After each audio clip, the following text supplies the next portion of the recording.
why I've chosen recently to start tuning in 432 HZ. Well,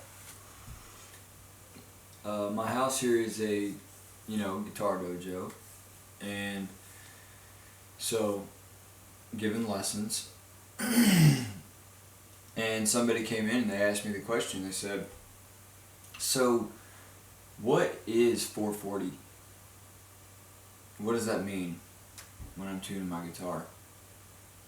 And I've always known that it's like a standard for tuning. And I remember talking actually to, was it a music teacher or they were like, BPM. They were talking about BPM, and I was like, yeah, okay, beats per minute. Well, I never thought about it, and I just left it at that. It's like, okay, cool, just get my tuner out and tune to it, whatever.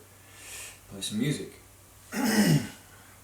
But recently, and off of this guy's question, I'm like, BPM, bro, I can play 440 beats per minute probably on a snare drum. That has nothing to do with frequency and tone. So I started researching it, look at it. Well, it's beats per second, it's vibrations per second, and 440 vibrations per second in a standard. And this is music theory, this isn't gospel, and I'm going to get to that. But in theory, this 440 beats per minute, or per second, and then that's where you can tune. And getting into music theory, A, B, C, D, E, F, G, we're going to A, A 440.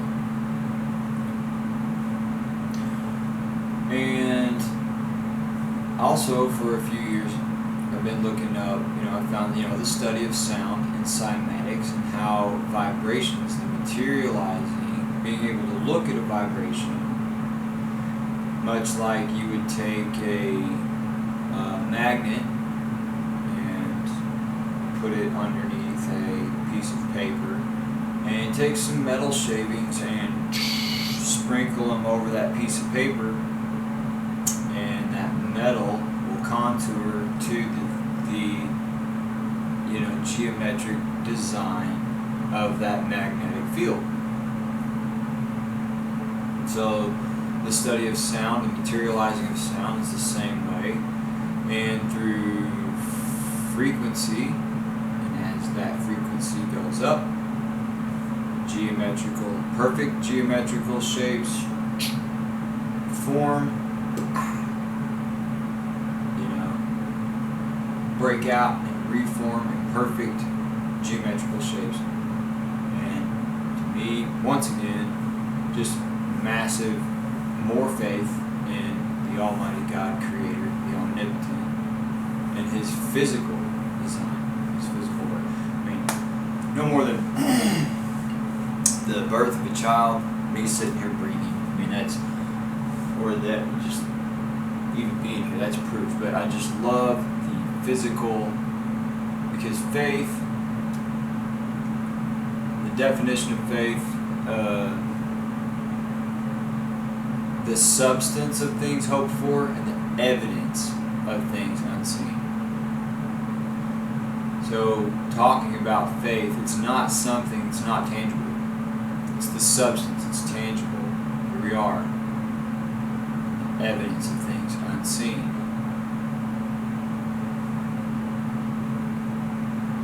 So, going back into answering the question, it's like, okay, well, now that I understand what 440 is, but during that time, I'm like, I came across 432, and that's a tuning that is older. Now, why would people tune to 432 HZ? Well, for me, I tuned my guitar to it. I set my chromatic tuner to it and tuned, and I was like, ooh, it's lower. And so already I would take my guitar and I tune a whole step low, and then in drop D. It's drop C. And it just is like, it sounds like thunder. I love it. But now in 432, it's just a little bit. It's not even a half tone, like E flat. You know what I'm saying? Or it's somewhere in the middle of that. But in vocal range wise, I was like, you know what? I can hit higher notes because I've just moved the register of the tuning. So I like it. So now I've just started tuning my guitar 432, whole step low and drop D. So in C. I love it. It's great. Now the whole, and then watching videos and what people say about it, and there's tons of theories behind it. My personal thoughts of that is that it's like, what I said in the first video, God created everything. God created sound. And we're spirit and we're flesh. So there's songs that I listen to that would just probably really make my mom uncomfortable, probably raise her blood pressure. But I'm just like, yeah. It's like, I love Jesus and I'm just rocking out to this stuff. So it affects us differently. It's not just the vibration. Though no doubt you can watch the physical vibration create a certain geometrical sound, and I'm sure, or shape, and it's like, well, how does this affect the body? How does this affect, because sound does affect water, no doubt. But as far as where you're getting that uplifting feeling or that healing or because what are you talking about? Are you talking about, because the Lord said that which is sown in the Spirit is spirit, that which is sown in the flesh is flesh. And He suffered in the flesh and overcame the flesh through the perfect Spirit.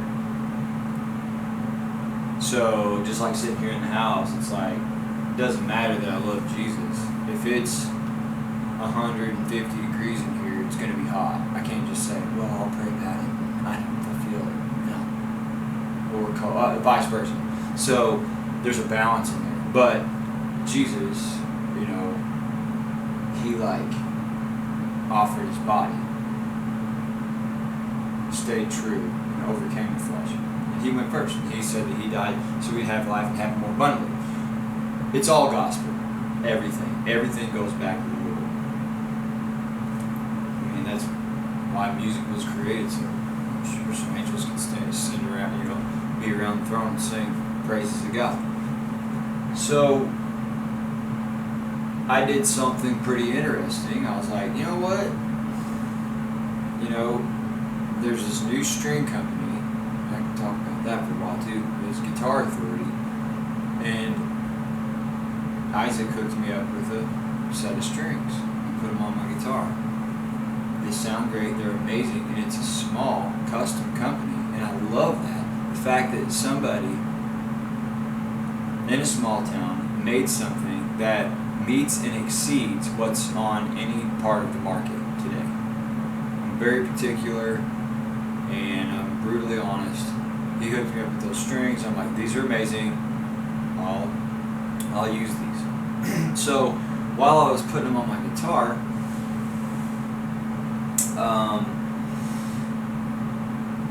I just got inspired because I was reading the story of Samson. And I hadn't, I've watched the movie, heard preachers talk about it, but I was like, when's the last time that I actually opened up the book of Judges and read that story for myself? It hadn't been a while. So I opened it up, started reading it, and that was at the same time that I got these guitar strings. And I was like, I'm not going to follow any rules. I'm not going to set any standards. I'm going to solely go off of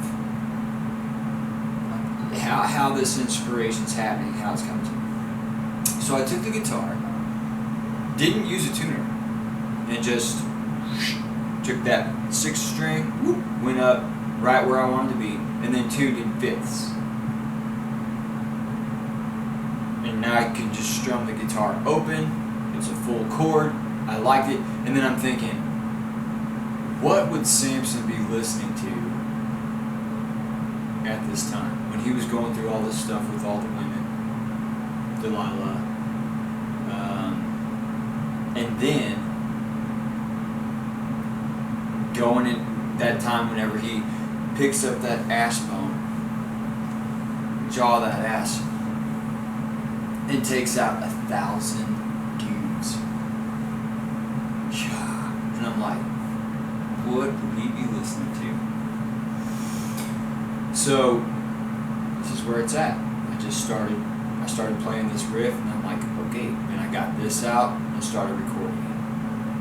Now, other than I used a metronome at the beginning that's to set the tempo, but however, layering these tracks myself, and it's totally different. It's a hard thing to do because whenever you have other people and you're collaborating, there's something that happens, and that's heavenly too. You can't explain that. People can feed and read off each other, and you can't put it on a piece of paper. That's a whole other subject. Anyway, topic. But so I'm recording this, and I'm layering it myself. And what my attempt is to hear. I know I've laid it down digitally, but what if I duplicated myself and I was sitting here jamming out? Like, how can you tune in and get that live performance translated to here individually? That's the hurt. That's what I was going for. Well, this is very raw. It's very organic, and it really, for me, it hit on all cylinders. I was just like, there it is. And the way I'm recording things now is that it's very real, it's very live, and it's raw. There's not a lot of editing because I want to get back to the raw delivery and performance and the artistic things. Not just because digital stuff it's cool, technology is cool, but you will never replace the human being and the art and what's conveyed through. And I believe it comes, the inspiration is bigger than us. And just like the message of the gospel of the Lord, it's bigger than us, and we can choose to be a part of that, a part of something bigger, or we can choose to serve ourselves. So, and before I play this, there was something else that I wanted to bring up in this 432 HC, that through the study of it, of course I'm going to come across like Michelangelo and Leonardo, all from the Renaissance period, and Leonardo did this Vitruvius Man, and honestly I think probably the first time that I seen it was off of Van Halen's Balance album. I'm like, man, this is cool. So I'm checking that out, and I don't even know what it is, but I found, okay, it's Leonardo da Vinci, and when I look at why he made that, you get into a mathematician, the divine proportion, the golden ratio, and I got to studying on that. And this just happened a couple nights ago, where I'm laying in bed and I'm going, 7 is a biblical number. So what if I took 7 and I took this divine ratio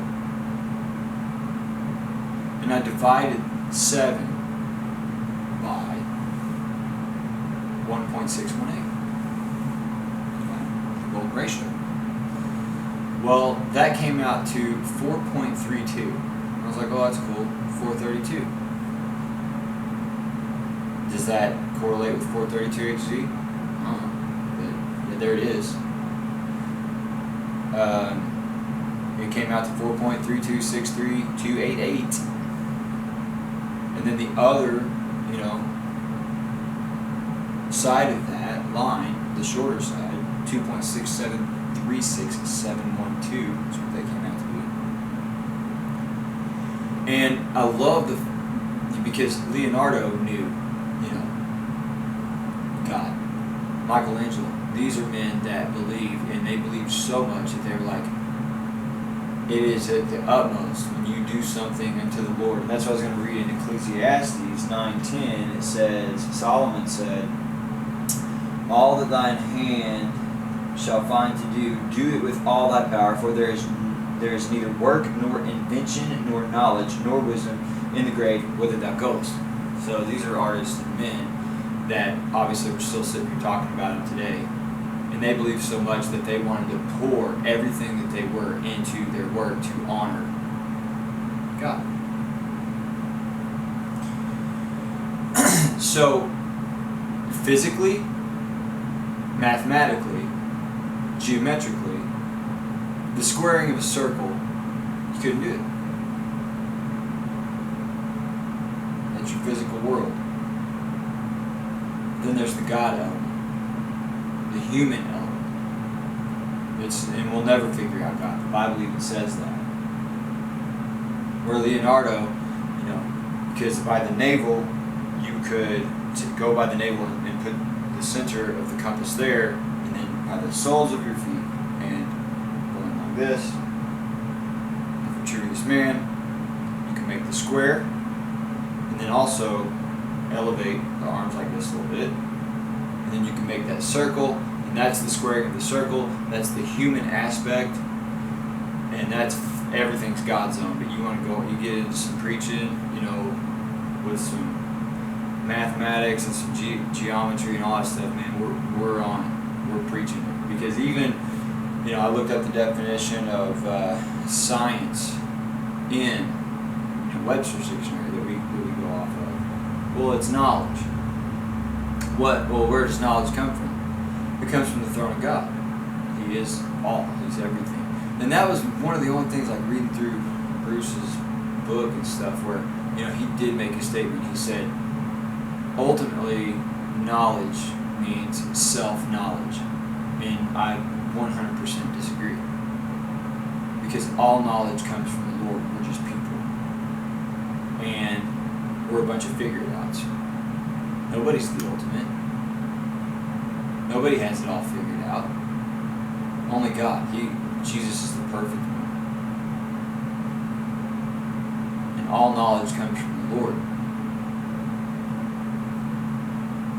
So, I'm going to play this song, and it is called, Samson.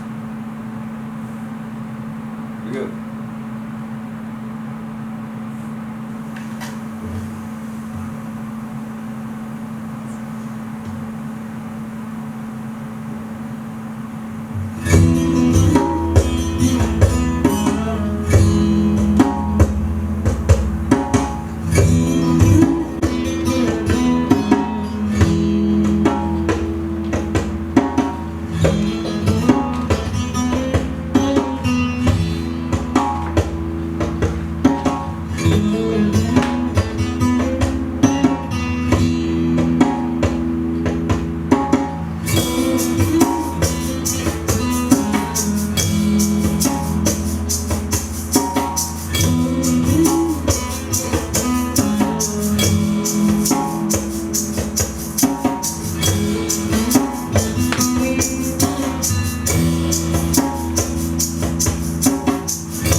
So I don't even know what that's tuned to.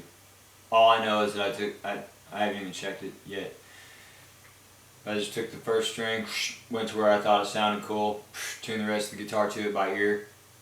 I had my sister draw Samson, and here's Samson. She's an amazing artist, gifted. Samson killing a lion.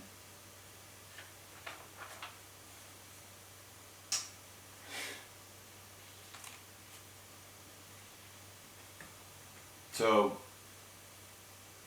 back to, what the significance of the tuning.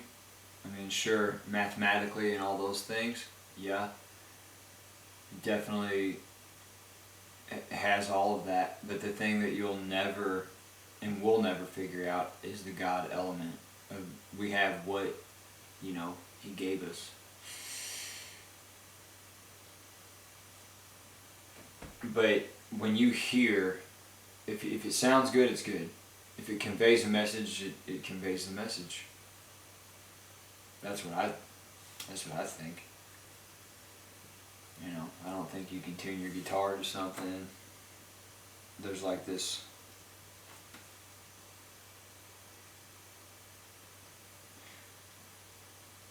You know what I'm saying? I think Jesus is the ultimate.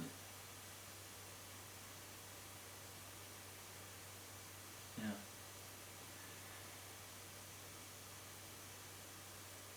And it's His standard. I mean, Christ is the measuring stick. He said, measure all things to me and try all spirits and see that I'm good. He's the one that designed our ear to be able to handle certain decibels. He set that standard. We're just trying to figure it out, like with everything else. It's like, well, let's study how much the human body can handle. How did God design it? Not the other way around. Yeah.